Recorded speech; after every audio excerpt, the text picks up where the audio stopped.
नमस्कार मित्रांनो. पंचम स्थानातलं गुरुचं भ्रमण हे अतिशय शुभफलदायी मानलं जातं आणि हे जे गुरुचं भ्रमण आहे हे जवळजवळ 1 वर्षापर्यंत असतं. आता कुंभ राशीच्या पंचम स्थानामध्ये सुद्धा गुरुचं भ्रमण सध्या सुरू आहे.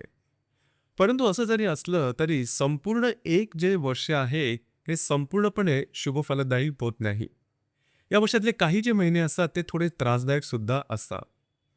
अर्थात कुंभ राशीच्या जरी पंचम स्थानामध्ये गुरुचं भ्रमण असलं तर राशीमधून राहूचं सुद्धा भ्रमण आहे आणि कुंभची रास आहे ही संपूर्णपणे साडेसातीतून मोकळे अजून झालेली नाहीये. आणि यातच चार जे महत्वपूर्ण ग्रह आहेत रवी, मंगळ, बुध, शुक्र हे चारही महत्वपूर्ण ग्रह राशी परिवर्तन करणार आहेत जानेवारी महिन्यामध्ये.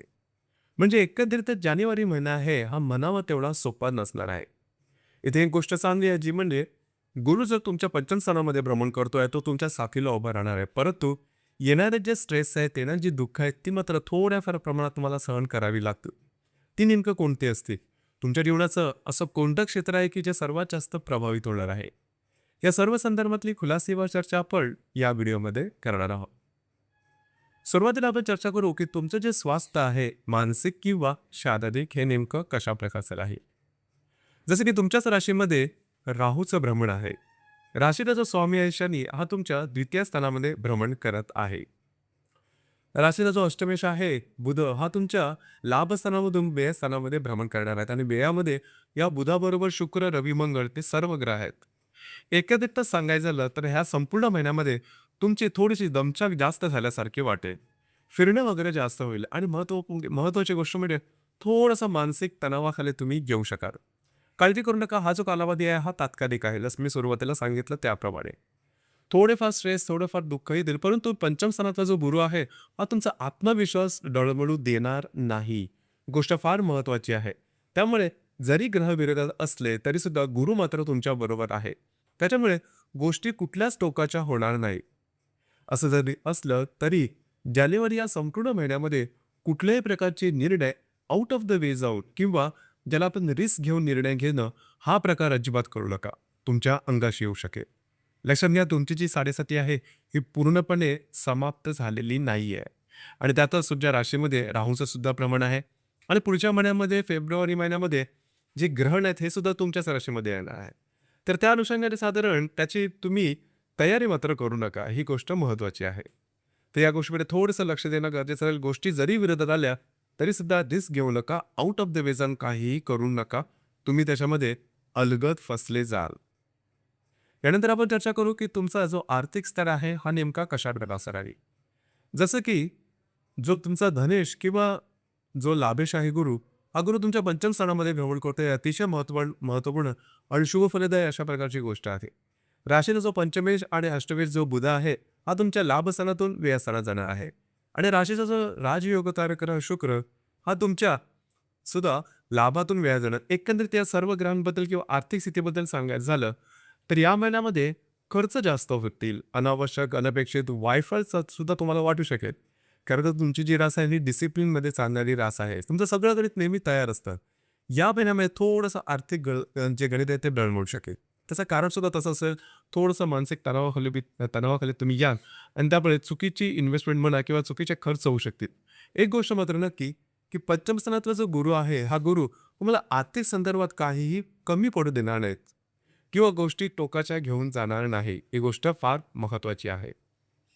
याचप्रमाणे जर का तुम्ही शेअर मार्केटमध्ये ट्रेड करत असाल तर या महिन्यातले जे काही तुमचे ट्रेड्स असतील ते साधारण 10 ते 12 तारखेच्या आत पूर्ण करून घ्या. त्याच्यातून तुम्हाला लाभ मिळू शकेल. त्यानंतर मात्र गोष्टी चुकीच्या होतील किंवा अनावश्यक कॉन्फिडन्समध्ये जाऊन तुम्ही चुकीचे निर्णय घेण्याची शक्यता जास्त राहील. या संदर्भात थोडीशी काळजी घेणं गरजेचं आहे. प्रलोभनाला बळी पडू नका. गृहसौख्य किंवा घराचं जे वातावरण आहे त्या संदर्भात सांगायचं झालं तर राशीचा जो चतुर्थेश आहे शुक्र हा तुमच्या लाभस्थानामध्ये भ्रमण करतोय. 12 तारखेनंतर हा तुमच्या व्ययस्थानात भ्रमण करणार आहे. तुमच्या घरातल्या ज्या मोठ्या वयोवृद्ध व्यक्ती असतील त्यांच्या आरोग्याकडे थोडंसं लक्ष देणं गरजेचं आहे. थोड्याफार प्रमाणात त्यांच्या आरोग्याचे त्रास हे तुम्ही नोव्हेंबर-डिसेंबर महिन्यामध्ये अनुभवलेले असते. या संदर्भात थोडीशी काळजी घेणं आणखीन थोडीशी काळजी घेणं गरजेचं राहील. या महिन्यामध्ये तुम्ही घराचा ज्या व्यक्ती असतील त्यांच्याकडे बाहेर फिरत जाण्याचा योग सुद्धा संभवतो. मात्र इथे एक गोष्ट फार महत्त्वाची आहे ती म्हणजे वास्तूच्या संदर्भातले महत्त्वपूर्ण कुठलीही कामं करू नका. म्हणजे वास्तू नवीन घेणं, असलेली वास्तू विकणं, वास्तूमध्ये रेनोव्हेट करणं, उपाय करणं अशा गोष्टी करू नका. यानंतर लव्ह लाईफ किंवा रिलेशनशिपबद्दल सांगायचं झालं तर राशीचा जो पंचमेश आहे बुध हा सुद्धा तुमच्या लाभस्थानातून व्ययस्थानात जाणार आहे आणि राशीच्या पंचमामध्ये गुरु भ्रमण करतो आहे. आता तो वक्री आहे. जर तुम्ही कोणाच्या रिलेशनशिपमध्ये असाल, डिसेंबर महिन्यावर तुम्हाला अनुभवलेलं असेल की थोड्याफार प्रमाणामध्ये चहाच्या कापातले वादळं म्हणा किंवा तू तू मैमेवाली अशा काही गोष्टी तुम्ही ऐकलेल्या असतील, बघितलेल्या असतील, थोड्या अनुभवलेल्या असेल. तर तशाच प्रकारचा काही जो भाग आहे हा जानेवारीच्या 15-20 दिवसामध्ये सुद्धा अनुभव असेल. तिथे थोडी काळजी घेणं गरजेचं आहे. सगळ्यात महत्त्वाचं म्हणजे ज्या गर्भवती महिला आहेत त्यांनी मात्र स्वतःच्या आरोग्याकडे लक्ष देणं अत्यंत गरजेचं राहील. या संपूर्ण महिन्यामध्ये आणि थोड्याफार प्रमाणात फेब्रुवारी महिन्यामध्ये सुद्धा स्वतःच्या आरोग्याकडे लक्ष देणं अत्यंत गरजेचं राहील. स्ट्रेस थोडा जास्त वाढल्यासारखं वाटेल. कुठल्याही प्रकारचं जर का तुम्हाला संकेत मिळाले, लगेचच्या लगेच डॉक्टर इलाज करणं गरजेचं राहील. याचप्रमाणे जे विद्यार्थी वर्ग आहे त्यांच्यासाठी सुद्धा गोष्टी थोड्याशा वेगळ्या होतील. आता तुम्ही मांडलेले अंदाज चुकण्याची शक्यता थोडीशी जास्त आहे. तयारी थोडीशी तुम्ही जास्त करा. तुम्ही तुमच्या आत्मविश्वासाने ज्या गोष्टी आहेत त्या करा. मग तुमची फसगत होणार नाही. ही गोष्ट फार महत्त्वाची राहील. वैवाहिक जीवनाबद्दल सांगायचं झालं तर राशीचा जो सप्तमेश आहे रवी हा तुमच्या लाभस्थानामधून व्ययस्थानात भ्रमण करणार आहे दिनांक 15 तारखेला आणि तुमच्या सप्तमामध्ये केतूचं सुद्धा भ्रमण आहे. तर साधारणतः थोड्याफार प्रमाणात या महिन्याच्या 17-18 तारखेनंतर वैवाहिक जोडीदाराच्या आरोग्याकडे थोडंसं लक्ष द्या. आरोग्याच्या संदर्भातले काही त्रास या दरम्यान डोकं काढू शकते. याचप्रमाणे जे तुमचं करिअर आहे त्या संदर्भात सांगायचं झालं तर थोडीशी दगदग धावपळ या महिन्यामध्ये थोडी जास्त होईल. त्या तुमच्या कामाच्या संदर्भामध्ये आणि गोष्टी तुमच्या अपेक्षेपेक्षा थोडं विपरीत झाल्यामुळे थोडंसं स्ट्रेस किंवा नव्याने साडेसाती चालू झाली आहे की काय अशा प्रकारचा काय अनुभव तुम्हाला वाटू शकेल. काळजी करू नका. जसं सुरुवातीला मी सांगितलं त्याप्रमाणे हा जो कालावधी आहे हा तात्कालिक आहे. यानंतर आपण चर्चा करू ग्रहयोग आणि त्याचे मिळणारे प्रभाव परिणाम नेमके कशा प्रकारचे असतील. दिनांक 1 तारखेला नेपच्यून आणि बुधाचा केंद्रयोग होणार आहे. नेपच्यून जो की तुमच्या धनस्थानामध्ये भ्रमण करतोय त्याच्याबरोबर लाभातला जो बुध आहे हा केंद्रयोग करणार आहे. आर्थिक संदर्भामध्ये थोडीशी काळजी घ्या. अनावश्यक अनपेक्षित खर्च होणार नाही याकडे थोडंसं लक्ष देणं गरजेचं राहील. दिनांक 6 तारखेला रवी आणि शुक्राची युती ही तुमच्या लाभस्थानामध्ये होणार आहे. अतिशय शुभफलदायी अशा प्रकारची ही युती असेल आणि काही चांगले लाभ तुम्हाला या दरम्यान मिळतील. वैवाहिक जोडीदाराबरोबर बाहेर केल्या जाण्याचा योग संभवतो किंवा दोघांमध्ये इंटरॅक्शन खूप चांगल्या प्रकारचं दिसून येईल.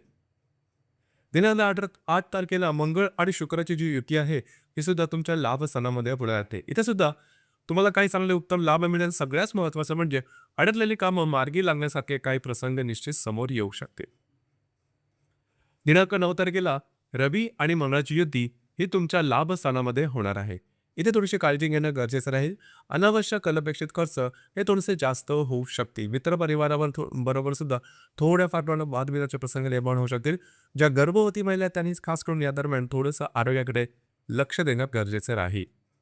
दिनांक 10 तारखेला गुरु आणि मंगळाचा प्रतियोग होणार आहे. म्हणजे दिनांक 8 आणि 9 या दोन्ही दिवसामध्ये खास करून या ज्या गर्भवती महिला आहेत त्यांनी स्वतःच्या आरोग्याकडे लक्ष देणं गरजेचं आहे. दिनांक 15 तारखेला शुक्र आणि हर्षलचा त्रिकोण होणार आहे. हा जो शुक्र तुमच्या व्यसनामध्ये भ्रमण करेल त्याच्याबरोबर चतुर्थत्व जो हर्षल आहे हा त्रिकोण करणार आहे. घरातल्या व्यक्तींबरोबरचे नातेसंबंध सुधारतील. त्यांच्याकडे बाहेर गेल्या जाण्याचा योग संबंध खास करून मंदिरांना किंवा धार्मिक स्थळांना भेटीगाठी देणं अशा प्रकारचे काही अनुभव तुम्हाला या दरम्यान येऊ शकतील. याचप्रमाणे दिनांक 18 तारखेला बुध आणि मंगळाची युती होणार आहे तुमच्या व्ययस्थानामध्ये. अर्थात ही जी युती आहे ही युती अशुभ फलदायी असते. कमिटमेंट प्रॉमिसेस कागदोपत्री व्यवहार यापासून थोडंसं लांब राहणं या दरम्यान गरजेचं राहील. 19 आणि 20 ची तारीख आहे ती अतिशय महत्त्वपूर्ण आणि शुभफलदायी असेल. तुमच्या वेळात जे बुध मंगळ आहेत हे चतुर्थातील हर्षल बरोबर त्रिकोण येणार आहे. अतिशय उत्तम अशा प्रकारचा हा योग असेल. या दरम्यान महत्त्वपूर्ण कामं तुम्ही हाती घेऊ शकता. तुमचं फिरणं वगैरे जास्त होईल. तुम्ही मांडलेले अंदाज बरोबर ठरू शकतील.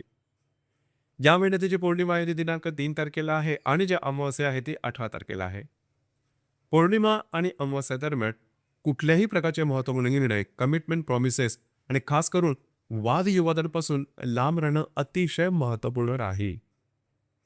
जसं सुरुवातीला सांगितलं की हा जो जानेवारीचा महिना आहे किंवा त्याच्या पुढचा येणारा थोडाफार फेब्रुवारीचा महिना सुद्धा थोडाफार तुम्हाला चॅलेंजिंग असेल. अर्थात गुरु तुमच्यासाठी चांगला आहे, त्यामुळे गोष्टी टोकाच्या होणार नाहीत. तरी सुद्धा सावध तो सुखी या पवित्राप्रमाणे थोडंसं तुमची मानसिकता असणं गरजेचं राहील. तर मित्रांनो, हे होतं कुंभ राशीचं जानेवारी 2026 करताचं संपूर्ण राशीफळ. धन्यवाद.